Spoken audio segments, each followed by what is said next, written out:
Good evening, everyone, and welcome to tonight's webinar. I'm Farzeela-Rupani. I'm Head of Clinical at DD, and I'm delighted to be introducing our expert speaker tonight. Now, we all know that ACH, fallow times, air filtration, air purification, these are all really hot topics right now, and they're buzzwords for us clinicians. And suddenly, I think many of us have become experts in ventilation just overnight. And I actually think that recent reports like the SD-CEP report, the NSS SBAR report, and updated FGDP guidance, including the fallow time calculator, have been particularly helpful in recent weeks in helping us as a profession to better understand the issue of air quality and air hygiene. I think the main takeaway points that I took from these documents were that increasing your ACH can obviously be beneficial in helping to reduce your fallow time. However, how you effectively do that and then how you measure this is still a topic that is greatly debated. The FGDP have opined that it's quite hard to calculate air changes per hour when using things like natural ventilation, opening a window. It's quite an unreliable method, they say, and quite difficult to measure at any point in time. Air changes are going to vary by the size of your window, where your window is, outdoor things like wind factors as well. Therefore, it's becoming more and more apparent that mechanical ventilation is far more reliable to increase your ACH and reduce your fallow time. And the FGDP and engineering experts who actually contributed to the SD-CEP work have been referring to HEPA filter systems and UVC systems as being probably the more reliable and effective systems to use, because they pose little risk to staff and patients. However, the evidence shows that they actually do clean the air. And they've also made it quite clear that things like fogging are not really recommended, and nor are ozone machines, as they can be quite dangerous. So I think we've witnessed quite a few developments in guidance and recommendations from various bodies over the past few months. And now we're at that point where some of us have actually already started to follow the recommendations and reduce our fallow times, carrying out our own risk assessments and putting in place measures to see more patients and not have a 60-minute fallow time, whereas others are still waiting on more definitive guidance. So actually, I'd be quite interested to see what our audience's approach is at the moment. So we've got a poll coming up that I'd be grateful if you could fill in for us to actually let us know what your current practice approach is to fallow periods right now. Are you sticking with the full 60 minutes at the moment? Or have you reduced your fallow following AGPs due to increased air changes? So I'm going to start this poll, and please go ahead and let me know your answers. Are you using the full 60 minutes following an AGP, or are you in fact sticking to, are you doing a reduced fallow time? So results are coming in. Okay, excellent. So it looks like about 57% of people are sticking to the full 60 minutes following AGPs. And it's changed now. So it's actually 56% sticking to the full 60 minutes, and 44% of you have reduced your fallow period due to increasing your air changes. So really interesting results there, actually. And so actually, I think tonight would be quite relevant for all of the audience, whether you've already chosen to reduce your fallow or you're still waiting to find out a bit more. Because what we're going to try and do tonight is explore the topic in more detail and get a better understanding of air changes per hour, how these are calculated, its actual relevance to fallow times, and then focus on possible solutions that can enable us to ultimately see more patients within a given time period and start increasing our productivity, but in a safe way. And I think that if we understand the science and the evidence behind some of the recommendations, this can be key to informing our decisions as we progress through this pandemic. So on that note, I'd like to introduce our speaker for this evening, Mike Booth. He's the Global Market Director for Air Treatment for Fellows Brands. Mike is a subject matter expert and a product expert when it comes to understanding the science of clean air. So I'm delighted that he can join us tonight to share his knowledge and expertise with us. His presentation will be followed by a question and answer session. So please feel free to type your questions into the Q&A tab during the presentation and obviously afterwards. The chat function is turned off for tonight. So any questions that you do have, please put them in the Q&A tab. And we will endeavor to cover as many of them as possible during the Q&A session. So without further ado, I would like to hand over to Mike. Thank you. Thank you so much, Farzeela, and thank you to everyone who's joining us tonight. We're really happy that you took the time out of an evening to join us for this presentation, and our aim is to make this as valuable as possible for everyone that we've got joining for tonight's webinar. So let's not waste any more time. Let's dive into the topic. So I find that the results to that poll really interesting, with more than half of tonight's audience actually sticking to the established 60-minute fallow periods, and hopefully some of the information that we can share tonight will just help demystify this subject a little bit more. So let's take a quick look at the learning objectives first of all. So there's a few things that we want to get through. So we are going to work through the content at pace.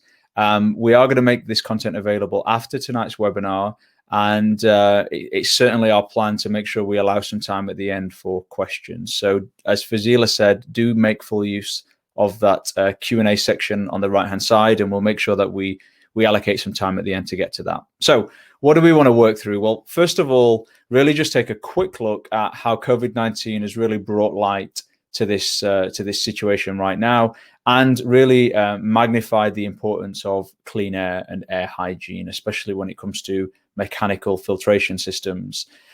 This topic of ACH, or air changes per hour, is probably a term that many of tonight's audience didn't care too much about prior to this situation, but it's certainly a hot topic right now. So we are going to take a look at those requirements as per the guidance published by multiple bodies and associations for the UK, and really understand what that means in terms of influencing reduced fallow periods.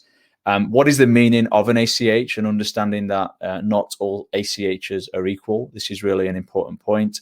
Then we'll take a look at some of the solutions available. How can good indoor air hygiene be achieved, and what does a HEPA solution look like? And then finally, I'll spend a brief amount of time just talking about specifically AeraMax Professional as a commercial solution that is certainly available to help in these circumstances. So just a quick introduction to us, because many people may have heard of Fellows, but just in case you're not familiar with the brand, Fellows, we're a global organization, over 100 years old, and our experience in this particular product category is really divided into two different zones. We have consumer solutions, primarily for people looking for improved quality of life, because maybe they're an asthma or an allergy sufferer, maybe they're living in some of the more polluted parts of the United Kingdom, or indeed different parts of the world, or actually they're just believers in wellness in general. On the right-hand side of what you can see on the screen now is our commercial solutions, and this is really where our experience within the dental sector comes in. We've been working with dental professionals across the US, France, Italy, Poland, and the UK for some time now, and we're really happy that you took the time out to join us tonight and learn a little bit more about these subject matters. So, the airborne threat. Now, I don't really have to start at the foundation here. I'm sure all of us are more than aware of the situation that we're literally living through right now. But really, there are three main sources of information that we look to when it comes to really validating this situation and best understanding what a reoccupancy plan and a re-entry plan really looks like, especially if we want to do it as safe as possible. So the first source is ultimately the health authorities from around the world, whether that's the WHO, the CDC, the Center for Disease Control and Prevention, the US arm of that association, and also the European arm, and many others as well that exist on a country by country level. Of course, here in the UK, we have Public Health England, PHE. Secondly, the re-entry guidance, and this is really divided into two different zones.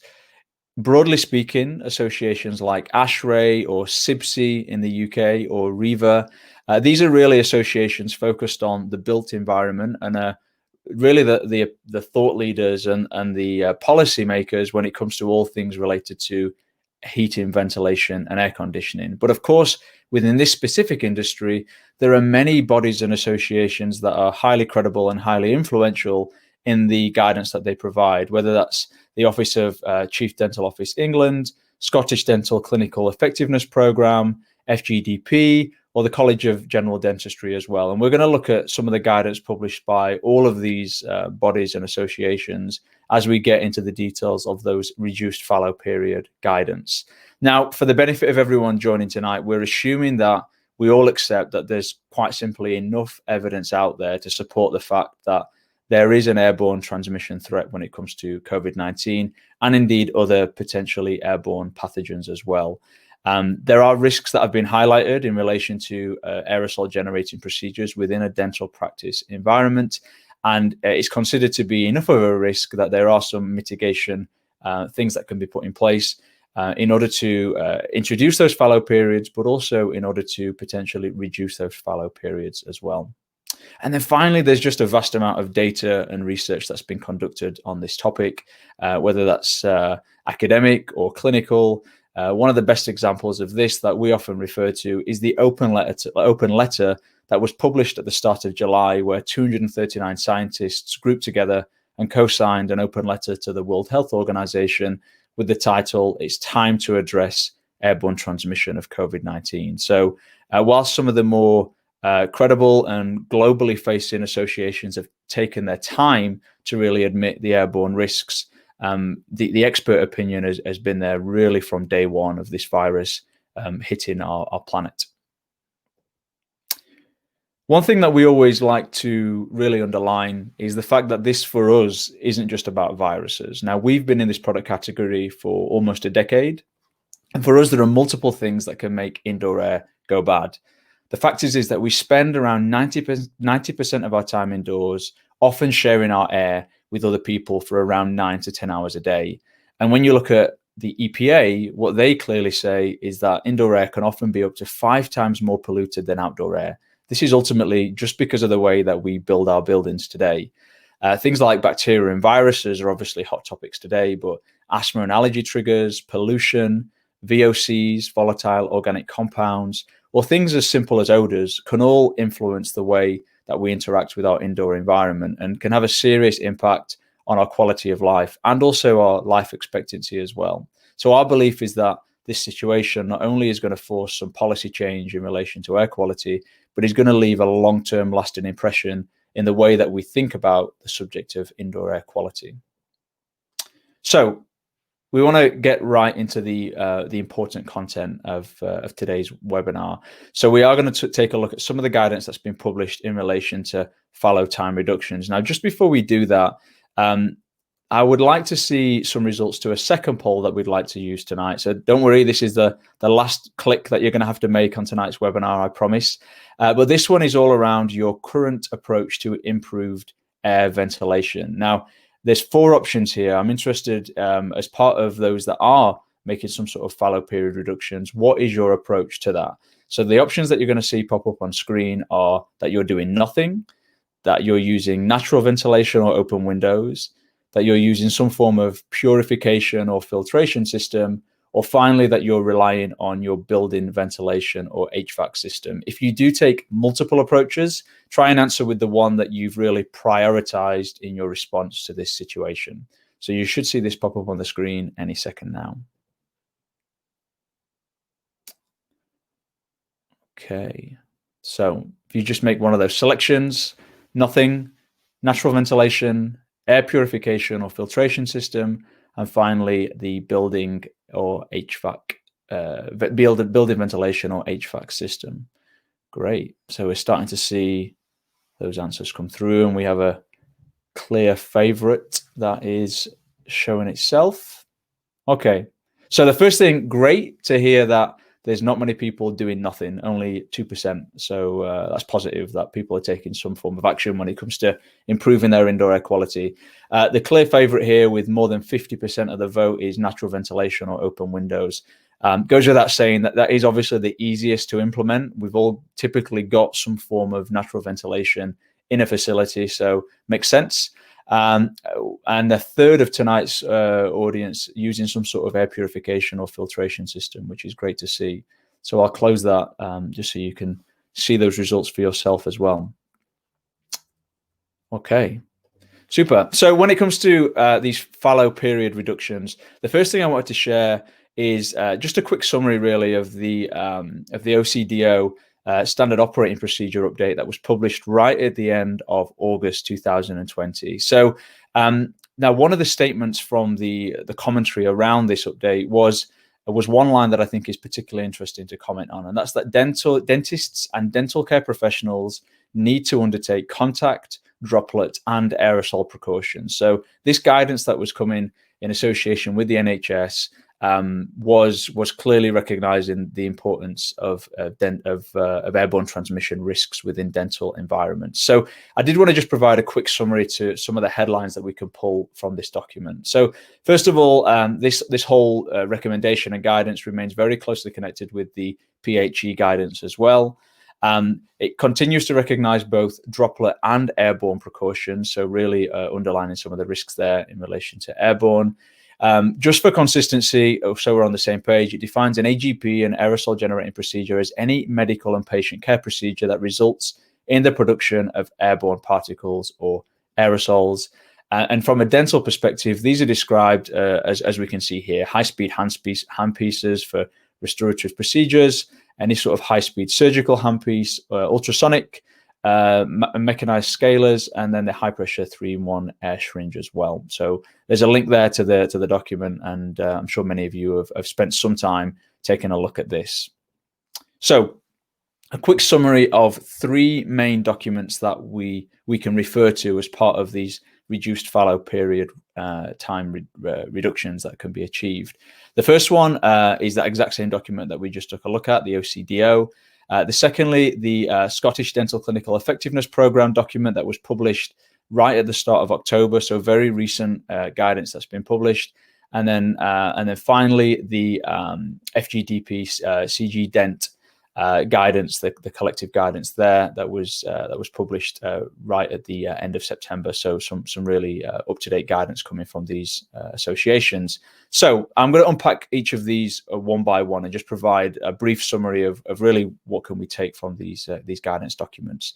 So first of all, the OCDO. The goal ultimately of the guidance provided by this document was to achieve 99% airborne reduction of potential threats. So their calculations and the whole 60-minute fallow period guidance was based on natural gravity playing a role, and also some form of ventilation, mechanical ventilation or natural ventilation playing a role in reducing airborne exposure. And then for that to be then complemented by environmental cleaning post-fallow period. So that was ultimately the goal, to reduce 99% of the problem. Secondly, they acknowledge that the rate of clearance is highly dependent on any sort of ventilation system in place, whether that's natural ventilation or mechanical ventilation, and of course acknowledge that not all particles are equal, so the droplet size has an influence here as well. The guidance, as per much of the guidance that we're seeing from HVAC bodies and associations, was to really max out the amount of fresh air. And I don't particularly like the term fresh air, because just because it's coming from outside, it doesn't mean it's good air. But nonetheless, the term that is used often is fresh air, and also to max out the air changes per hour within the space. Often guidance included to acknowledge additional filtration in the system as well. The guidance concluded that a single room with an air changes of 6 per hour, so 6 air changes per hour, should follow the guidance of a 60-minute post-AGP fallow. And then environments that were able to achieve a 10 to 12 ACH, so 10 to 12 air changes per hour, could reduce that down to 20 minutes, so taking 40 minutes off the fallow period. Now, what's interesting when we think about the poll right at the start of tonight's webinar is in fact the amount of people who are just continuing to use the full 60-minute fallow period. So I think hopefully what you might take from tonight's webinar is that by putting some potential mitigation procedures in place, you might be able to significantly reduce those fallow periods and potentially see more patients on a daily basis. And then finally, one thing that it did clarify was that validation of the system performance ultimately sits with the practice, but it did heavily recommend that the practice interacts with the manufacturer of their solution in order to validate that performance, which of course goes without saying. As a manufacturer into this space, we'd expect to be somewhat held accountable for the performance of our equipment within these environments as well. So moving along, the guidance from the SDCP, and just as a point of clarity, those images were the wrong way around, but this is a summary of the document that you're looking at on the right hand side there that was published right at the end of September. So a summary of this guidance, what it commented on and what it specifically called out was a pragmatic fallow time post AGP. The guidance here coming from Scotland was between 10 to 30 minutes based on what post-procedure practices were being put in place. One thing that this really called out was that procedures shouldn't be conducted in rooms with no form of natural or mechanical ventilation. That was a blanket statement with no fallow period guidance. Ultimately, do not do the procedures if there's no form of ventilation within the space. And this was the first document that really acknowledged the use of recirculating air cleaners. So there are solutions out there that do involve a indoor air, outdoor air exchange, but there are localized solutions such as our solution, which is a recirculating solution, but recirculating through very high grade filters. And this guidance published at the end of September was allowing the use of this recirculating air. It just warned people to pay close attention to airflow, the contribution to air changes, and ultimately the filtration efficiency. It also flagged several risks with these in-room cleaning devices, and just really acknowledged the fact that this could be a new product category that people in this industry are going to be exploring. First of all, the risks of accidental exposure to UV, specifically if it involves skin exposure or eye exposure. If equipment is installed incorrectly or is being used ineffectively, the potential of increased aerosol exposure, noise levels in certain environments, potential ozone exposure, and then finally potential trip hazards. So we can actually touch on all of these points because thankfully none of these issues are things that you're going to experience if AeraMax Professional would be something that you would consider to explore. But nonetheless, we just wanted to flag some of the risks that were flagged as part of this document. And the most recent guidance, which was published just a couple of weeks ago on the 2nd of October, really, this was supportive of the SDCP guidance that had recently come out just before it. Again, just reinforcing the importance of not doing any sort of procedure AGPs within a room with no mechanical or natural ventilation. One thing this document did touch on was the fact that natural ventilation is really hard to use when depending on specific calculations. So if you need a set number of air changes per hour, it's very risky to use natural ventilation in order to deliver those, because there are so many factors that can have an influence on the air changes you can achieve when taking a natural ventilation approach. Again, it did support mechanical ventilation to achieve or to contribute towards the air changes that you need to get to in order to reduce the fallow periods as well. So again, just underlining the potential of using a in-room air cleaner, a localized air cleaner that's using some form of recirculation. So we did want to just spend a little bit of time looking at those three documents. Obviously, we are still waiting from Public Health England on some clear guidance for England in relation to some of these documents as well. But there's some really good information out there, and hopefully this summary is useful for people joining tonight. So moving on to the next section, one thing that we wanted to touch on is the fact that not all air changes per hour are equal.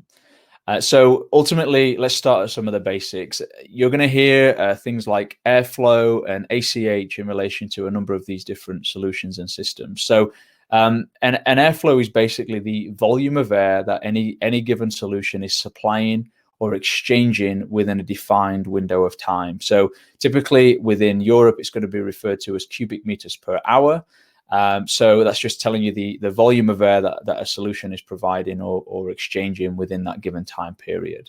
And ACH is the amount of times that solution is theoretically changing the air within the space. Now, the reason I say theoretically is because just because a solution is providing enough air to change the air in a room 6 times every hour, that's not guaranteed to give you 6 full room air changes every hour, because of course there are parts of the room that may be served poorly by a solution, and that's really where it comes to the correct installation and location of a solution as well. Ultimately, the combination of ACH and airflow are massive indicators of the power and of the performance of any sort of air system. There are systems that you'll find on the market today that really emphasize their single air pass performance, but at the end of the day, whatever your filtration performance is, you have to get the problem to the solution in order to deliver a benefit into the environment. So that's why this guidance, thankfully, is really focusing heavily on the importance of air changes per hour. So that recirculation through a very good filtration system is what's ultimately going to give you those high performance results at the end of the day. So the only way to ensure a continuous and proactive management of your air quality is to really deliver high air changes on an hourly basis through a good quality filtration system. So that point I just made in relation to areas of the room potentially being underserved by a solution, one of the things that we've investigated is the potential advantages of a wall-mounted solution. So we've done some computational fluid dynamic tests really to assess the difference in results between a wall-mount solution and a floor-standing solution. One of the guidance documents, you'll remember, did also flag the potential trip hazard of a solution being put into the floor. Real estate is also precious in some of these small practice and surgery rooms. So there are other benefits as well to a wall mount solution. What we found in our investigation is that ultimately a wall mount solution does provide better overall room filtration efficiency versus a floor standing solution. You can position it more effectively closer to the issue, the source concern. You get the overall better control of the space. And the one way that we like to compare this to is a lighting solution. You wouldn't try and light a room from the bottom 4 corners of the room. You'd go up high because you reduce the amount of obstacles, you get good coverage of the space, and you're able to effectively get good coverage of the overall environment. And the same logic applies when thinking about a clean air solution as well. You're also pulling the air out of the contaminated space more from the middle and the top of the room, and you're throwing the clean air out at the top and driving an overall recirculation within the space as well. So ultimately, you get more for your air changes per hour with a wall mount solution versus a floor standing solution as well.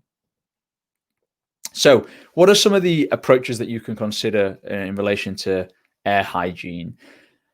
So one of the things that we like to refer to for this is a well-respected and understood methodology, the hierarchy of controls. And this can obviously be applied to many, many, many different types of hazards, whether it's the removal of asbestos from a built environment or indeed from the COVID-19 situation that we're all facing today.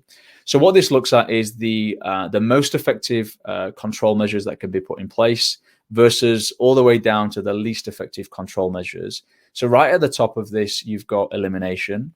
Now, if we think about this situation, this method, in relation to COVID-19, we can actually show some examples of how this would apply, and in some cases, specifically within a dental environment. So first of all, elimination, there's only really one thing that we can do here, which is full lockdown. That's the only way to guarantee absolute elimination of people being exposed to this potential hazard of COVID-19. Substitution in this situation is just not applicable. We can't just substitute this for another substance or another virus. Unfortunately, that's not an option for us today. Engineering control sits in the middle of this methodology, so still an effective measure, but arguably a more sustainable and reachable measure as well that we can actually put in place whilst continuing with our day-to-day life. So things like ventilation, filtration, physical barriers, screens, all those things fall into engineering controls. Ultimately, something that you can put in place that creates a physical break from the individual and the hazard. So moving further down, administrative controls, things like signage, cleaning protocols, contactless payment could be one example of this within a dental environment. And then finally, right at the bottom is PPE. Now, for sure, this isn't about suggesting that PPE is ineffective. Of course, it is effective. But the reason why it's seen by this methodology as the least effective control measure is just simply because it requires absolute participation and compliance from everybody involved, and obviously requires full access to the actual equipment as well. So in this instance, of course, masks and gloves are two examples of things that we're seeing out there in our day-to-day lives right now in response to this situation. But as it relates to engineering controls, what's nice about where a air-related solution sits is it's right in the center of this. It's arguably a more sustainable approach in the overall methodology, but it's also within reach as well. It's something that is definitely achievable whilst also being highly effective. So there's a lot of talk around mechanical ventilation and HVAC systems. And I know in many of the dental practices that I've visited, these mechanical systems in many cases just simply don't exist. Maybe there's some form of an in-room air conditioning system. Maybe there are some basic extraction systems as well, but a full-blown air handling unit or full building ventilation system might not be something that's accessible for you. But nonetheless, we did want to just spend a short amount of time walking through some of the approaches that can be considered when thinking of a mechanical HVAC approach. And this is in relation to guidance from associations like CIBSE in the UK, the Chartered Institute of Building Services Engineers, but also global equivalents as well, like ASHRAE in the US and REVA on a European level as well. So there are really a handful of approaches that you can consider when thinking of a mechanical HVAC approach. First of all, using system filtration. So this is ultimately improving the quality of the filters that are being used in your building system in order to be more effective at dealing with smaller particle sizes. The limitation here at the end of the day is that your system just simply might not be able to cope with the improved filter and the increased resistance that an improved filter will bring, not to mention the potential additional running costs as well. The second approach or recommendation is to consider dilution or more of a flush approach. This comes back to some of the guidance that we looked at a second ago, where they're recommending to increase ventilation rates. So what they're doing here is suggesting to introduce more fresh air or outside air into the room. What that means is that from a probability standpoint, you're very likely to reduce the potential exposure to the issue within the space as well. By introducing more air, you're going to be returning more air back out of the room as well. So you just got more chance of removing the potential problem as part of those ongoing air changes. So the guidance here is to run systems 24 hours a day, 7 days a week, and avoid as much as possible any form of recirculation when it comes to the HVAC system. This is often because these HVAC systems aren't using high-grade HEPA filtration systems, so recirculation within these environments could often mean a problem is moved in the space, or in fact, in some cases, a problem is moved from room to room, which is absolutely something that you want to avoid. Now, the limitations of the dilution approach is that this does have running costs, and it might not just be feasible for you to increase the amount of outdoor air as well. If you can't operate these systems at 100% outside air or fresh air, you could end up moving the problem in the space rather than removing the problem from the space. So just pay close attention to the performance characteristics of your own individual system. The third approach is some form of sterilization or kill technology. So the most common one that's being referred to here is UVC. some form of kill claim technology that can in theory deal with this particular pathogen. Now there's split opinion on this. The key thing with UVC is in theory it can be highly effective against airborne pathogens and surface-based pathogens as well. The trick is it's a very fine balance in order to make sure that you've got the right amount of power that the pathogen is being exposed to. You have to have direct line of sight of whatever it is that you're trying to sterilize. And in some cases, it can be that dust or bodily fluids can actually block and reduce the effectiveness of UVC light. And ultimately, the dwell time is really important as well. So it's a really fine balancing act to make sure that you've got the optimal approach in order for something like UVC to be effective. In some cases, when this is introduced in the system rather than in an isolated way, it can actually spend more time cleaning the system rather than cleaning the air. High air flows just don't lend themselves to a UVC approach because of that dwell time and that power component that we just spoke about. Also in the US, there are some clear FDA warnings in relation to the use of UVC, really just saying it's important to make sure that you really know the system that you're using and making sure that it's set up for use within your particular environment. And then finally, probably the least likely to be happening in these environments is a pressurization approach, either a negative pressure in order to try and control the problem and keep it in the room, or positive pressure in order to prevent a problem from making its way into a room. Ultimately, these are more used in more kind of serious healthcare surgical environments. And it's probably just unlikely that many people on tonight's webinar have got access to these types of systems without considering some significant investments being made.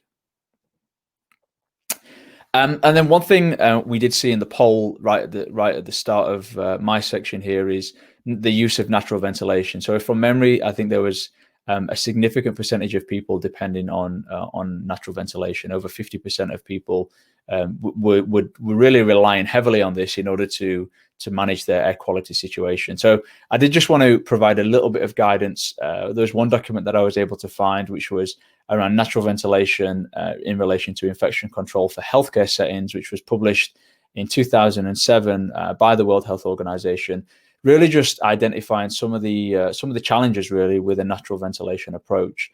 The climate of the conditions, the wind speed, the type of natural ventilation that you're trying to use, whether it's a full flow through the environment or some sort of stack where you're trying to use the height of the building in order for natural ventilation to be effective. One simple thing, quite honestly, is how many openings you've got in the space.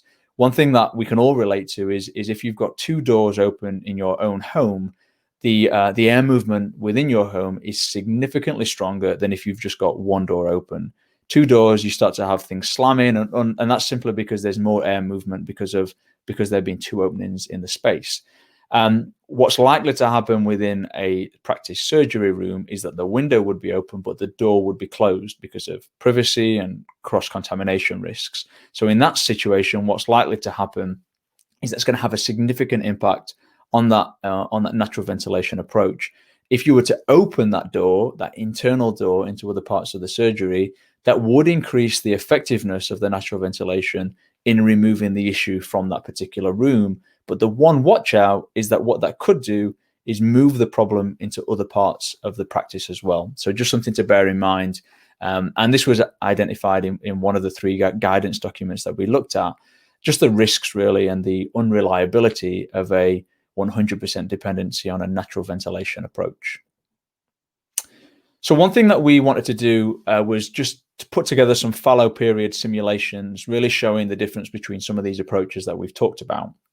So we built a scenario using computational fluid dynamics software that really looked at a typical dental practice environment with AGPs taking place, a patient and dental doctor scenario, and then measurements at different spots within the environment, and really looking at both an air cleaner solution, an HVAC solution, and also an open window natural ventilation solution. So we will share the data on this. This is probably quite a lot to take in the speed that we're going to go through this in. But what we basically looked at was different airflows in this particular space, and this space was sized the same for all simulations. that were all geared around delivering a set number of air changes per hour. So the HVAC approach was delivering 6 air changes per hour. Then we had 2 air cleaner approaches, one delivering 6 air changes per hour, one delivering 12 air changes per hour. And then finally, we looked at a closed window scenario with a closed window and a closed door, which we estimated out at around 2 air changes per hour based on a small opening in a window with a closed internal door within the space. Now, what we saw from the results of this when we flowed this through the simulation, and I'll show you some of the results in a second. First of all, what was the reduction per air change based on the level of filtration that these systems are likely to be able to deliver? What's the total reduction that's achievable within a 1 hour period of the space? And what was the time needed in order to achieve that 99% reduction in minutes? So first of all, the HVAC approach, the reduction of the contamination within the space that we introduced within the simulation was 50% per air change. The overall reduction within a 1 hour period was 98%. So it did get to that 99% zone within the 1 hour as per the original guidance that was provided. And the total time needed to get to the 99% reduction was just over 1 hour. So it did take a little bit longer for it to get to that 99% point. So that really fits in line with the 1 hour fallow period guidance of using 60 minutes after an AGP if you're achieving 6 air changes per hour. Now, the second and the third scenario is using a clean air solution. So the second one, despite still being 6 air changes per hour, you can see it's slightly more effective, or actually significantly more effective, because of the level of filtration that this system is able to provide. So it's able to achieve 63% cleaning efficiency or contaminant reduction per air change. It achieved full 100% reduction within the 1 hour period. And it took 37.4 minutes to achieve that 99% goal. So still at that 6 air changes per hour, not quite justifying a 20-minute fallow period, but still a significant reduction from the 60-minute plus period needed by HVAC. And then the other one that I'd like to draw attention to is the third one along in this table, the AM4 PC. So this is providing 12 air changes per hour as per the guidance of 10 to 12 air changes to achieve a reduced fallow period. It's able to achieve 70% reduction per air change because of the velocity of the air and the movement of the air within the space, hence the reason why it's able to go up slightly higher than the previous column. Within the hour, of course, it's able to get to 100%. But what's interesting is that that link to the 20-minute fallow period, it's actually able to get to 99% reduction within an 18 or slightly over 18-minute period. So really falls in line with that fallow period guidelines of 20 minutes. And then finally, the natural ventilation approach, which is taking more than 2 hours in order to achieve that 99% reduction, just simply because of the air changes that this is providing. So just to show this in a graphical format, what you can see here is obviously the most significant buildup in the contamination during the procedure is the natural ventilation. There's a slight increase in contamination with the HVAC approach and with the 6 air change per hour air cleaner. What's interesting is when you look at the 12 air change per hour air cleaner, it doesn't build up. The problem doesn't get worse. Of course, there's a problem in the space because you're conducting a procedure in real time, and the 10-minute period that runs along the bottom of the graph here at the start is that procedure taking place. What we did in the simulation was 10 minutes in, the procedure in theory stopped, and whatever clean air solution was in use was allowed to do its thing and to deliver its benefit within the space. What you can see here graphically is the significant reduction in a very short period of time with the 12 air change per hour solution, a slightly longer time period and a less severe drop in particles or contamination with the middle two, and quite a significant longer period with the natural ventilation approach as well. So, of course, disclaimer: this is theoretical based on simulation, but we've of course based a lot of this logic on filtration standards within HVAC systems and the 6 air change per hour to 12 air change per hour guidance that's been published in the UK. So one thing I would like to share is this video that you can see on screen right now. So this is showing on the left the clean air solution, and on the right, the HVAC solution. So any second now, this is going to go post-procedure right now. You see the speed at which the problem is removed on the left. So within almost seconds of the simulation, the issue is completely gone. It's taking slightly longer on the right-hand side to fully get out of the air in the environment. What we also found, interestingly, with the HVAC scenario is that we allowed for air movement in and out of the room underneath the door, and there was a little bit of movement out under the door in the HVAC scenario as well, although minor, still potential some room-to-room cross-contamination. So just another way in a video format to share the data as well. And then a freeze frame as well. So the peak of the problem with the HVAC, 6 air change per hour, and the air cleaner, 12 air change per hour. So you see a lot less intense spread of the red within the space. And then when you look at the 5 minutes post-procedure, almost a clean air space in the simulation at the bottom right there with 12 air changes per hour, but a much more significant volume of lingering contamination in the top right scenario with a 6 air changes per hour. So first of all, showing the difference between a high filtration approach and a lower filtration approach, but also the difference between those 6 and those 12 air changes per hour. So the guidance really just plays true when you look at this simulation right here. So just before we open it up to questions, and I do want to make sure we have some time for questions before we wrap up tonight's webinar. So what does a commercial solution look like? Well, for us, this is really 4 main components that makes for a commercial clean air solution. First of all, we pride ourselves on our smart technology.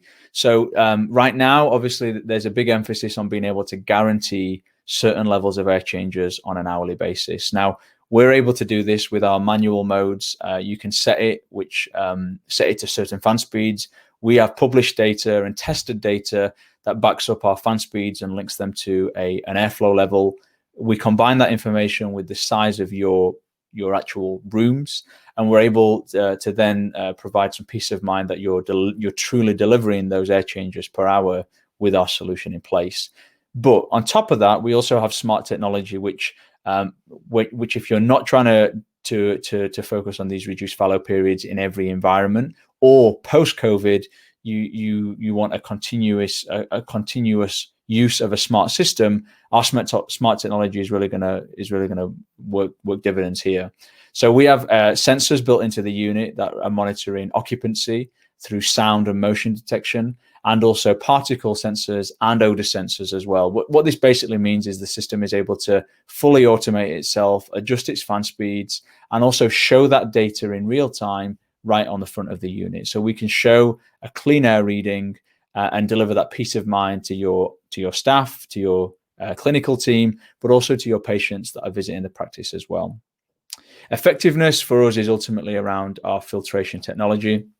We use a 4-stage filtration process, and we've also got our filters proven based on lab testing done in Ireland to remove 99.99% of airborne influenza, a very well-known virus that we're all very familiar with, based on validated lab-based testing.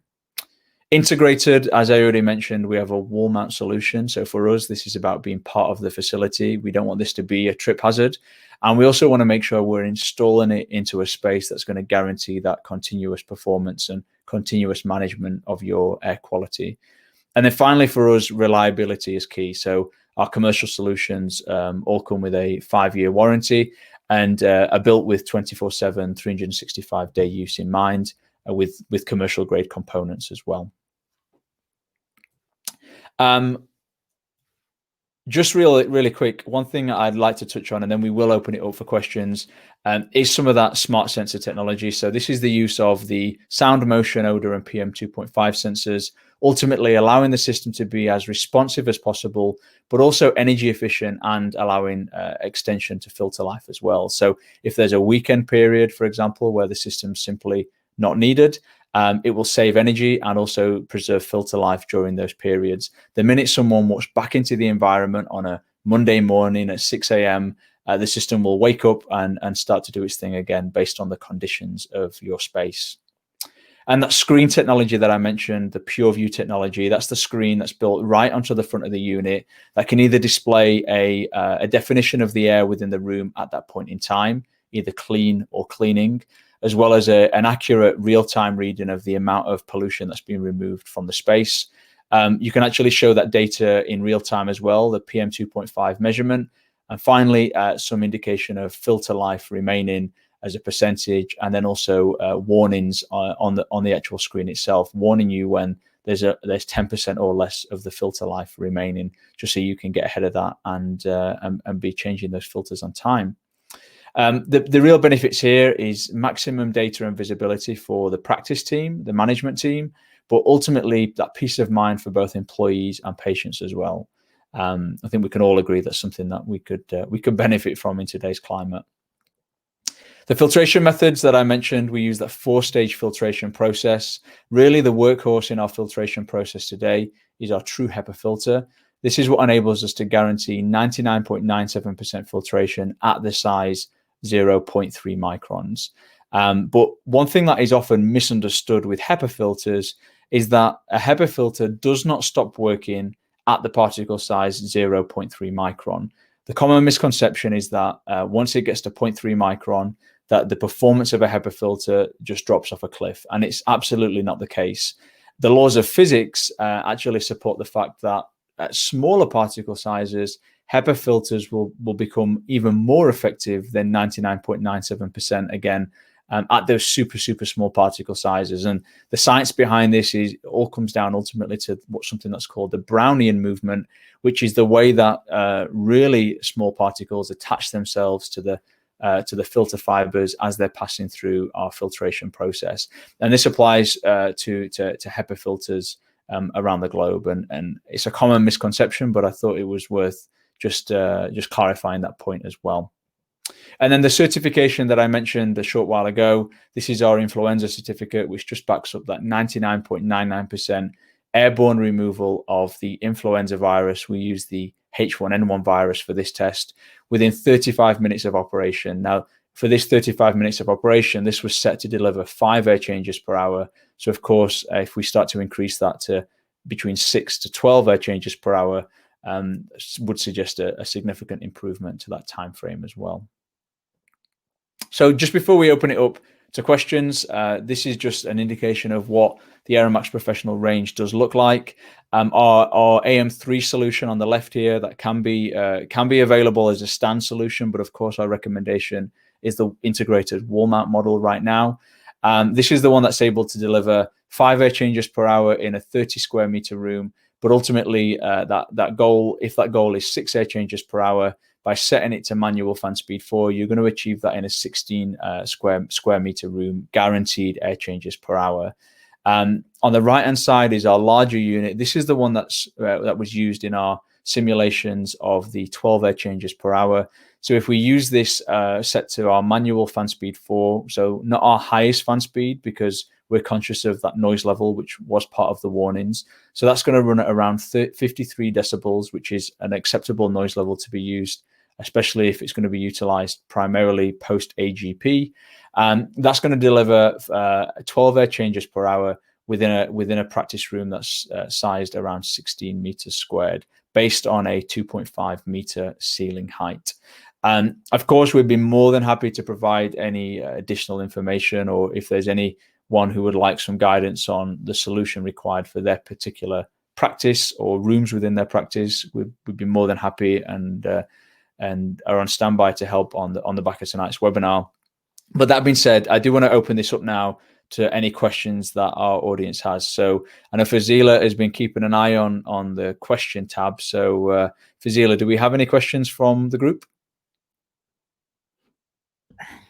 Thank you, Mike. That was a great presentation. Hopefully you found it helpful. And actually, we've had lots of questions coming in during the webinar, which has been great. Thank you to our audience for the really great questions. I've managed to answer some of them. I've been typing answers, but I have left some other ones which I feel we need to talk through, and we will try and get through as many of them just now. But if there are any that we don't manage to answer, please rest assured that Mike and I will go through the questions following the webinar, and we will put together some answers which can be published after the webinar. So we will try and get through as many as possible. I'll start from one of the first ones that we had, which was quite a good one actually, in which they said, if you have a verified 10 ACH system in place, do you have to run the air exchange system at all times,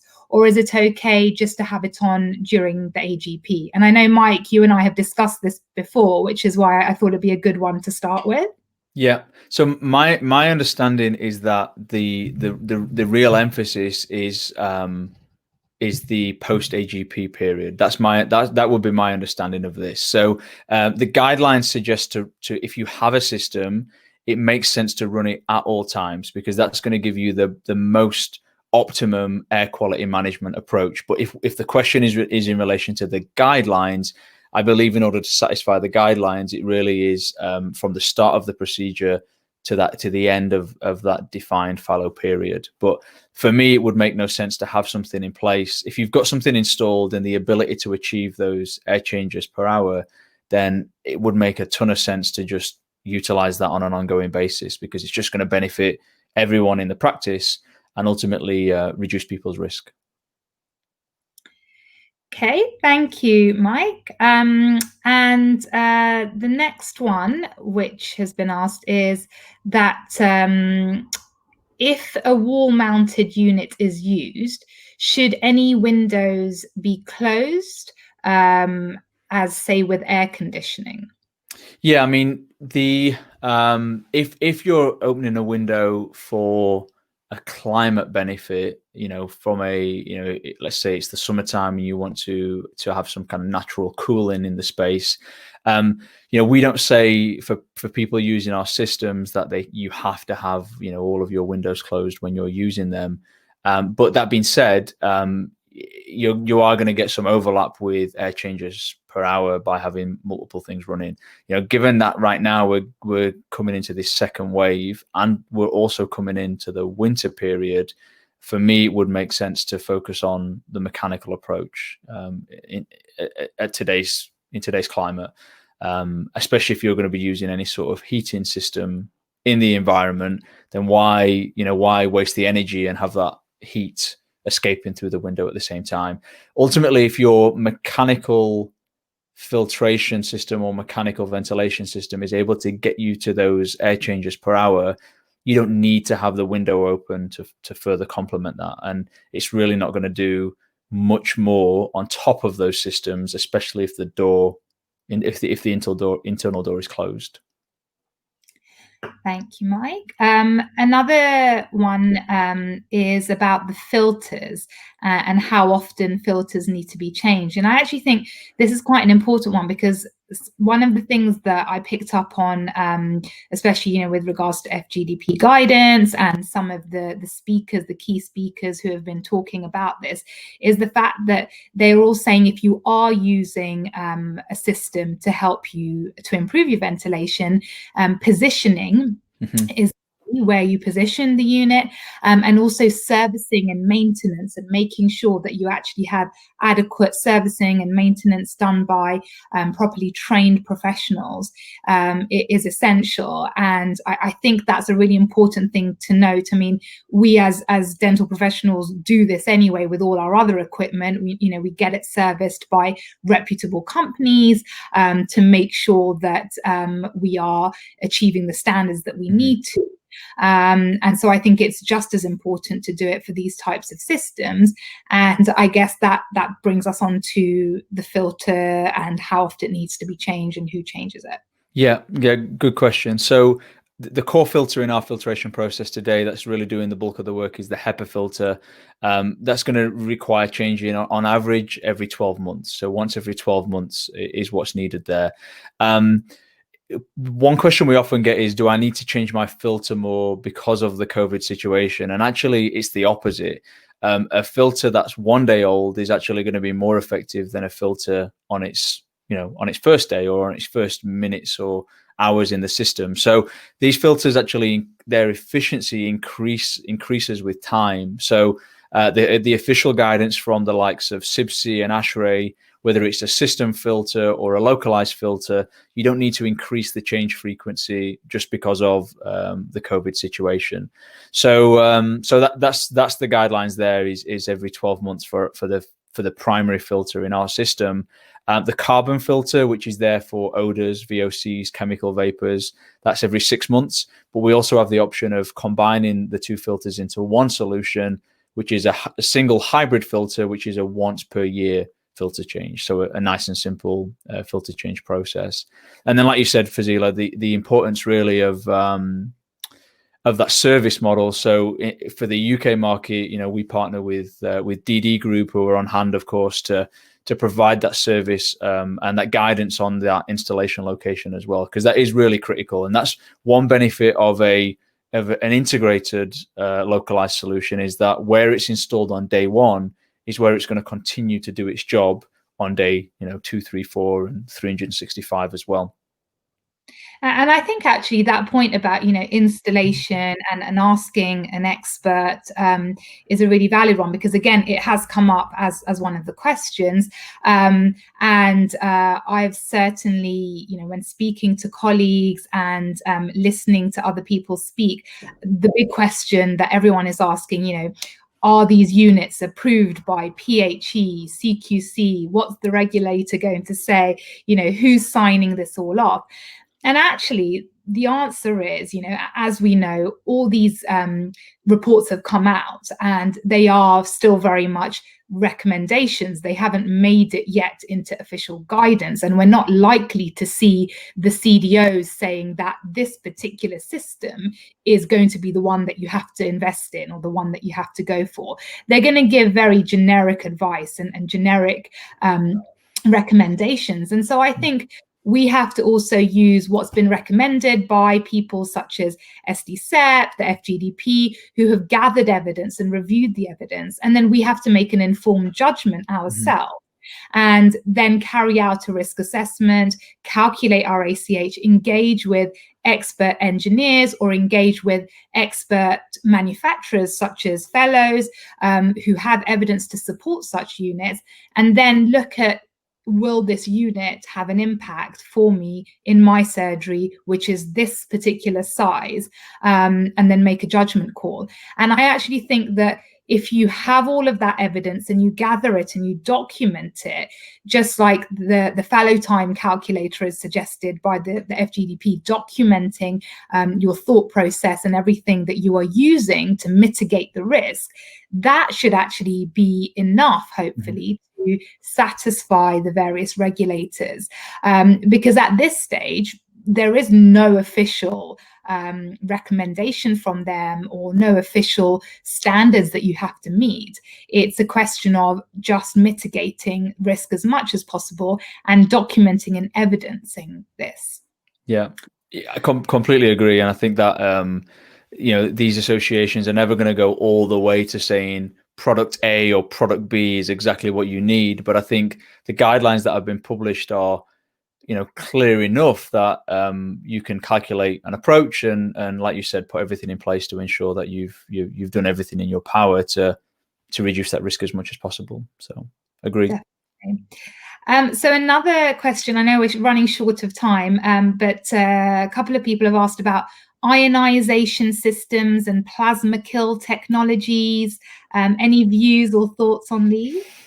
Yeah, so we use plasma in a very, very we use bipolar ionization in a very minor way in our system. It's there to complement the filtration process. So a small amount of ionization as complementary to physical filtration just improves the physical filtration process.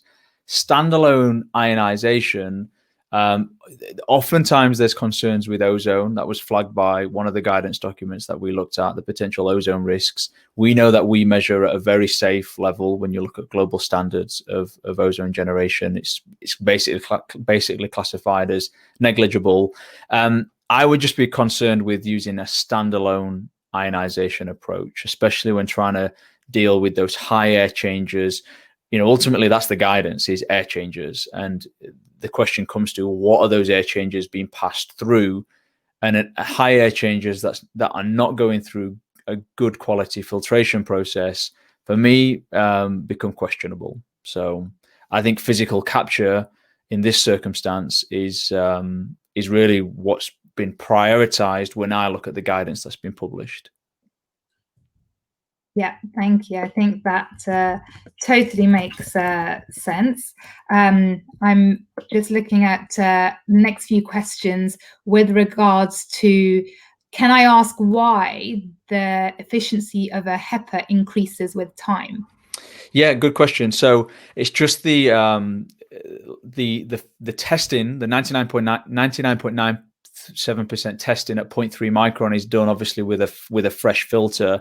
But as soon as a filter on, in a very, very, very simple way, if a colander that's full of rice will stop more rice going through, right? And it's just as simple as that. It's the science of a loaded filter has got more elements for new contamination to attach to as part of the filtration process. That efficiency will increase over the overall 12-month usage period. So one thing that we would keep a close eye on, and this is the same for any filtration system, is as that filtration efficiency increases, you are going to see a slight dip in that airflow as well. So that's for us why it's important to know exactly what airflow you're going to be getting up front, and also as part of the usage of the product as well, as part of the overall risk assessment. So for us, if you're not changing those filters at the recommended intervals, that's when it becomes a risk of you not achieving those fallow periods as well. Thank you, Mike. Okay, I'm just going to do the last question because I'm being told by our organizers that we need to start. So we could go on because you guys have raised brilliant questions. But the last one, probably close to my heart because I am a fan of heating and I'm always cold. So someone has asked, does air conditioning or having the heating on or a heating system or a heater affect these systems, which would probably be in my surgery because I would love to have the heating on full blast. Yeah. No, we would never. I mean, comfort is still important in these environments, especially as we enter the winter. So no. There's no interference with any sort of heating system, whether that's a water-based system or an air-based heating system. No, I mean most heating and cooling systems that I see in these environments are often split systems. They're just in-room systems, moving the air and either heating or cooling it. No, there's going to be no interference. The only thing you want to be mindful of is the positioning, because you don't want two things in the same room causing what's referred to as turbulence if they're incorrectly positioned. So again, it just comes down to having things positioned in the right way, which get an expert in to take a look at the environment and give those recommendations. But no, you can stay warm all winter, I promise. Yes, music to my ears. Thank you so much, Mike. And thank you to our audience. You've been brilliant with your questions. You've asked some really challenging questions, which has been great for us. And as we said at the beginning, it's such an interesting topic. And suddenly we're all learning so much more. And I think we are going to continue to learn a lot more over the next few months as well. Mike and fellows are on hand to support you with questions, as our DD group. We're working in partnership with fellows and our experts, our engineers, along with the experts at fellows, more than happy to answer any questions you may have. Sometimes it's easier to talk it through on the phone. But also with regards to all the questions that you have submitted this evening, we will be collating them and we'll produce a document which will hopefully answer all the questions that you've raised, because they're all really important and interesting ones. But I think we need to wrap up for today, otherwise we will be told off. So thank you to our audience for their attention, and thank you to Mike for delivering a brilliant presentation. And I hope you all enjoyed the webinar and enjoy the rest of your evening. Thank you, Farzeela, as well, and thanks everyone. Thank you. Good night.